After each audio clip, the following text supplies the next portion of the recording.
1 p.m. I now call the Committee of Codes, Fairs, and Farmers Market to order this Tuesday, May 15th. Committee Room 2. Present are Councilman Davis, Councilman Rosenberg, Councilman Schulman, Councilman Syracuse, and myself. 3 things on the agenda tonight. First up, Resolution RS 2018-1158, Glover and Hastings, approves the issuance of public facility revenue improvement bonds by the Sports Authority of Metro, authorizing the pledge of certain revenues of the Metro government as security for the bonds, and authorizing an official statement to be distributed in connection with the sale of the bonds. And this is a proposed amendment. Do I have a motion? Motion. Second? Yeah, for purposes of discussion, second. Councilman Glover? I really would like Mr. Jameson to explain the amendments. After we had the conversation in Budget and Finance, we went in and amended several pieces of the bill to basically accommodate. Now, it's my understanding there's still some conflict with it. I think the part that bothers me the most with this is that we've asked repeatedly, was there studies done for where we put the stadium? And I don't know about you guys, but I haven't gotten an answer. So I don't think it was. So what this bill essentially does, it doesn't remove the fairgrounds from having the soccer stadium built on it.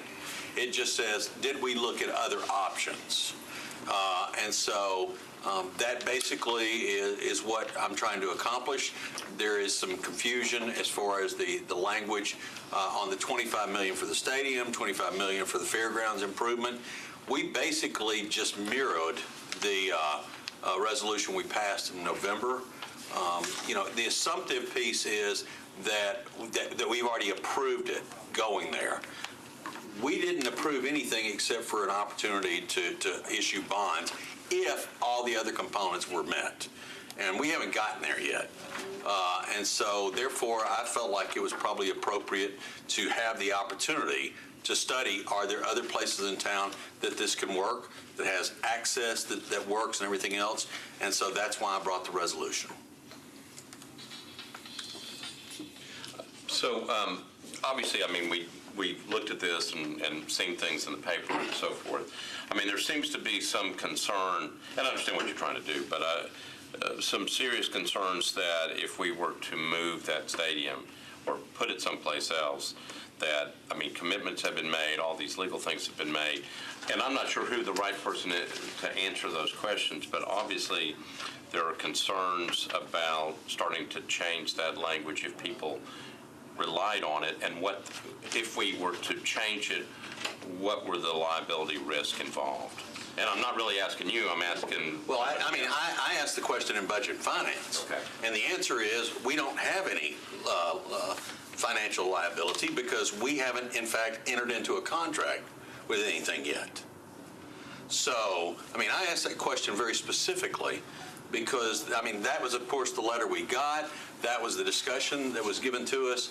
I think to be presumptive in that the deal was done when we voted on that resolution to authorize issuing of bonds was maybe a bad idea to assume that because the rest of the deal has not been completed yet. There has not been 27 votes in the council to free that land up. There has not been a surplusing of the land. There's been a lot of things that haven't been done yet. And I specifically asked the question, has Metro signed any legal documents with anybody regarding this? And the answer I was given back, and confirm it with Metro Legal, the answer I was given back is no, we haven't. But obviously other things have happened outside maybe the scope of Metro that if we switch back might cause damages elsewhere that might end up, you know the nature of lawsuits that might end up coming back on us. Mm-hmm. And so the concern would be, I think, what I'm trying to understand is, I mean, when we voted on this measure before, the intent was to put the soccer stadium at the fairgrounds. That's where the pictures were. That's what we said we were doing. That's what we were on record as doing. This changes that a little bit. I know it doesn't necessarily take it away from that, but the question is, what are the if people have done things in reliance on what we've done and we start changing it, what are the possible liability situations that come back? with lots of different players, including, MLS, the group here, and eventually Metro, because obviously something's going on out there, and the question is, what does doing something like this cause?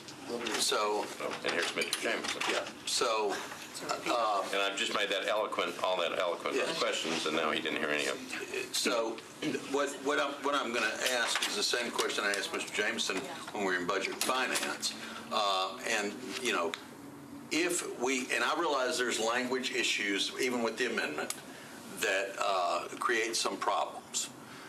But we have not entered into contracts, and I'll ask this question this way.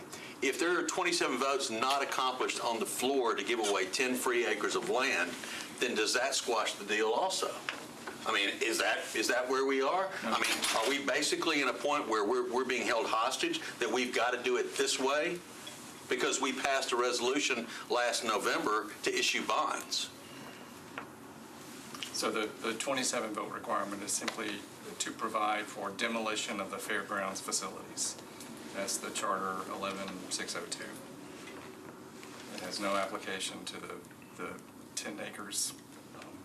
It's simply a requirement for any fairgrounds demolition, which, if I understand, would be a prerequisite to any stadium construction. They couldn't construct without some demolition of the existing grounds. Okay, so I think that's where the assumptive part that this was done when we voted on it, I think was probably not a very smart move, because we hadn't finished the process. And just like so often we get caught in there saying, oh, we've got to do it now. We got to vote on it now. We've got to do it right now. And one of the things I'm changing in here is to take out a negotiated bond and put in a competitive bidded bond, which could literally save the city millions of dollars. And even under our own admission that was in the Tennessean back in November 2016 from the COO is that we need to move from negotiated to competitive bidding. Now, they told us on the floor, oh, we're going to do that. Well, it's not in the resolution that's there now. So I don't want to assume, and it costs the taxpayers a lot of money, and maybe we have followed what the charter amendment was. Maybe we haven't. Yeah. I just think that, again, we've asked repeatedly to see the studies of where all they looked to put the stadium. And I'll simply ask every member sitting here, have you gotten anything? I haven't.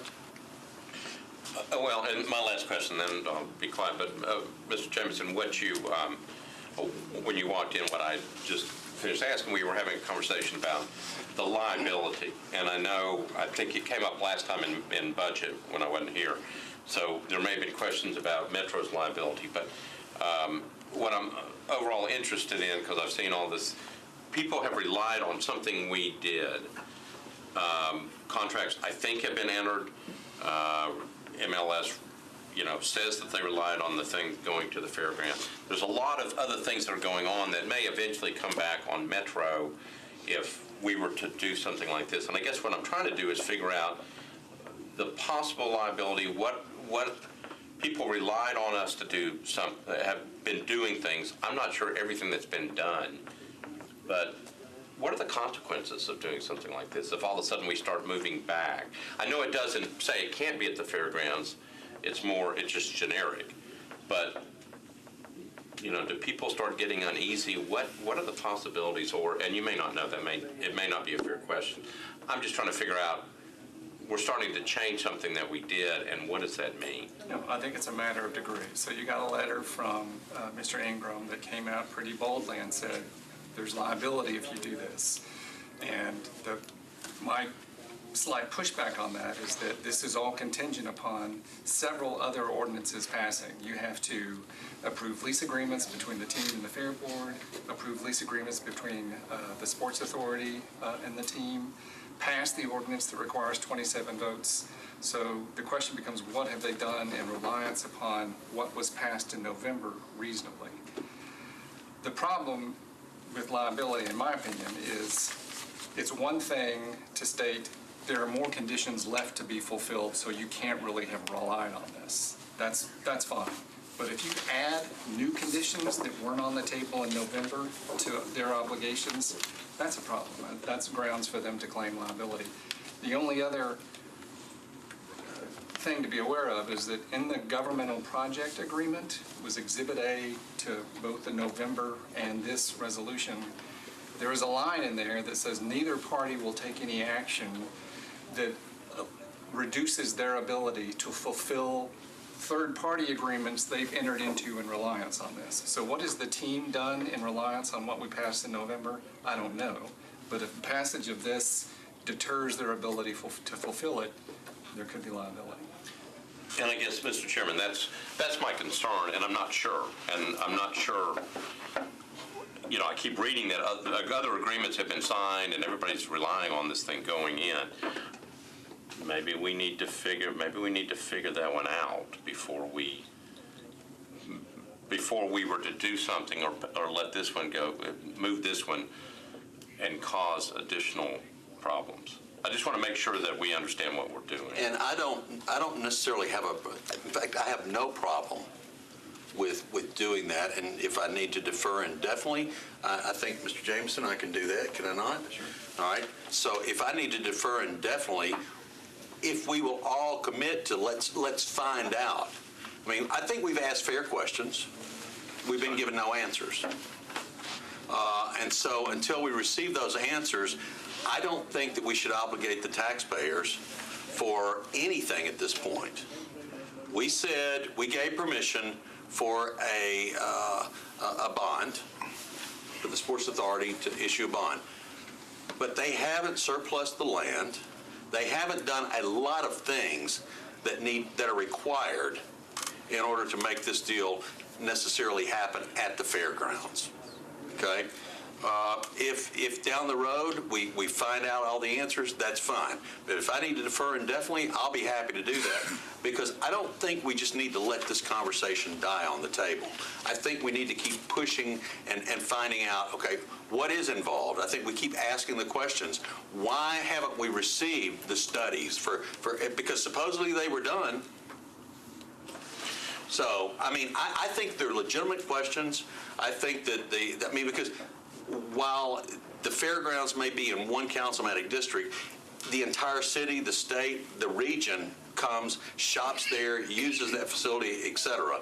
So I think it's our responsibility as elected individuals representing our constituents to look out for the interest of publicly owned property, of which the fairgrounds is.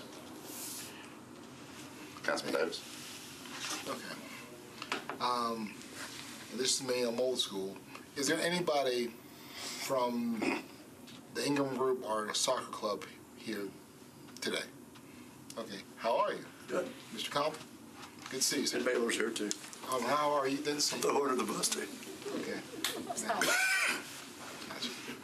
Now, I'm old school. If I want to talk trash, I want to talk to your face now. All right, but I'm not going to talk trash.